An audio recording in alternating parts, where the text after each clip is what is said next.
And that's how I found out I was Judge Judy's love child. Anyway, enough about me, you're here for the food.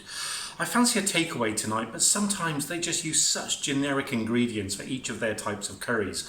We should be able to make our own fakeaway, surely. I know, I fancy something hot and sour. Let's make a Vindaloo.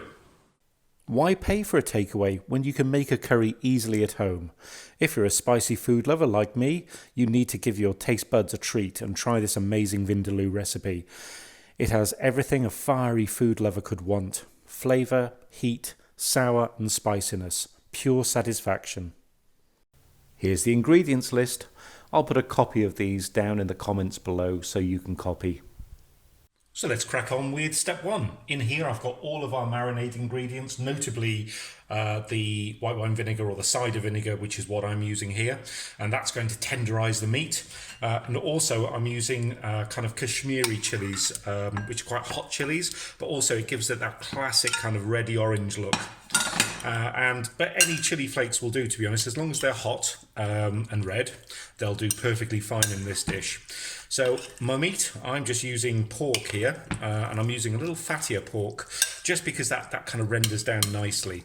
You can use whatever meat you like. If you're into chicken, use chicken, but I'd suggest chicken thighs because they're a bit tastier and a bit tougher.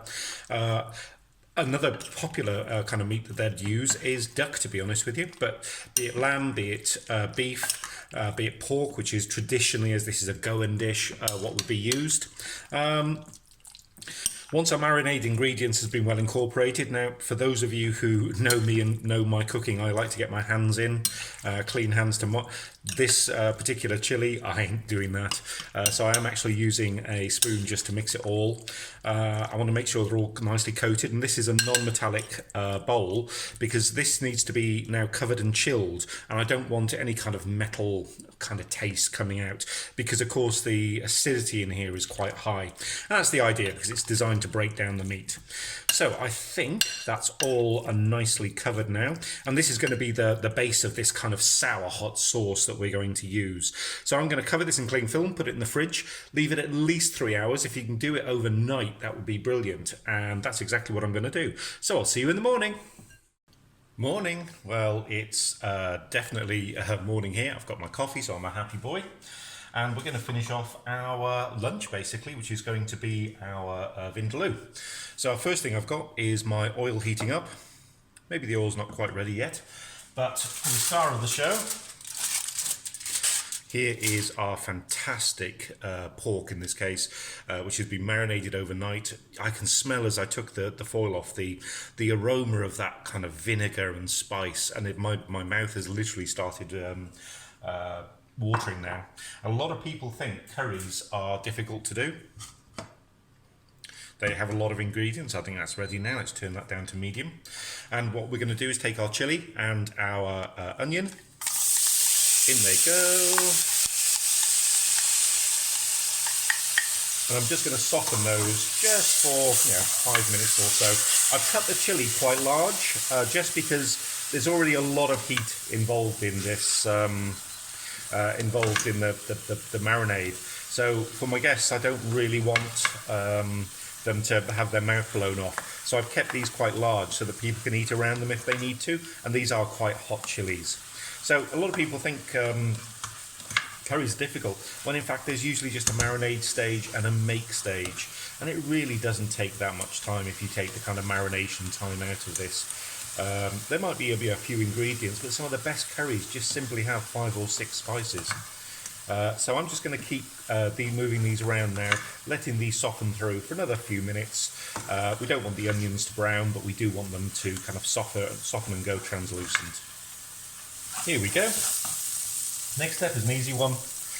All the chicken and all the marinade and all these juices go into the pan, and try and get every single bit of it because this is going to be gorgeous. It's been a long time since I've made a Vindaloo, but I think I said earlier I really had an itch that needed scratching, and I think this is going to do it.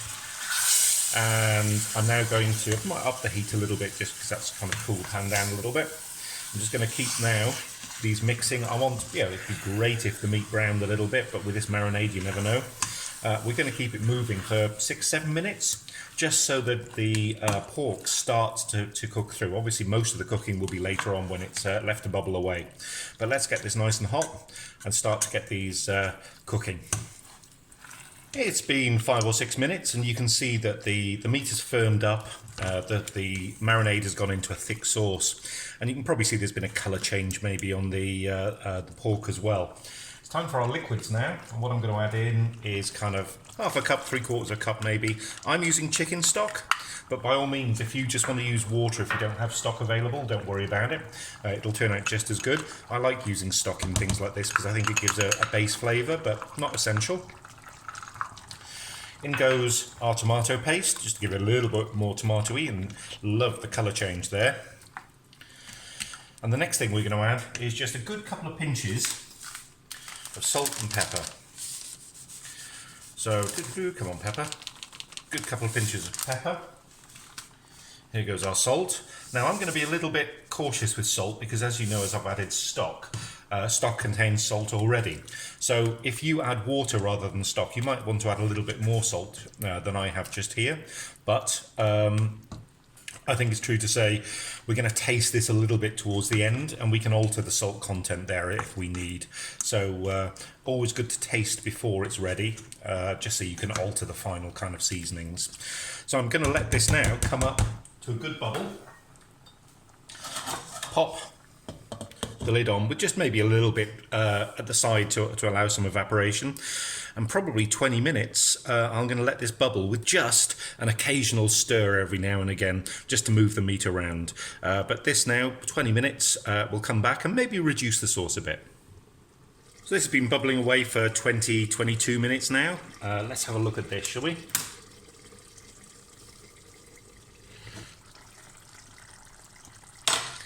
As you can see, it's thickened up a fair bit, which is good. I like my curries a bit thicker. If you've seen my channel beforehand, you know that.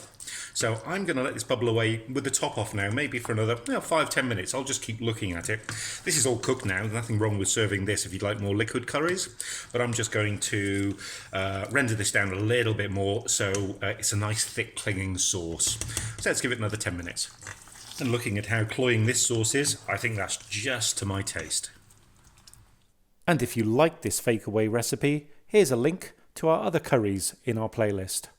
Don't forget to subscribe and see what's coming up next. Till next time, bye!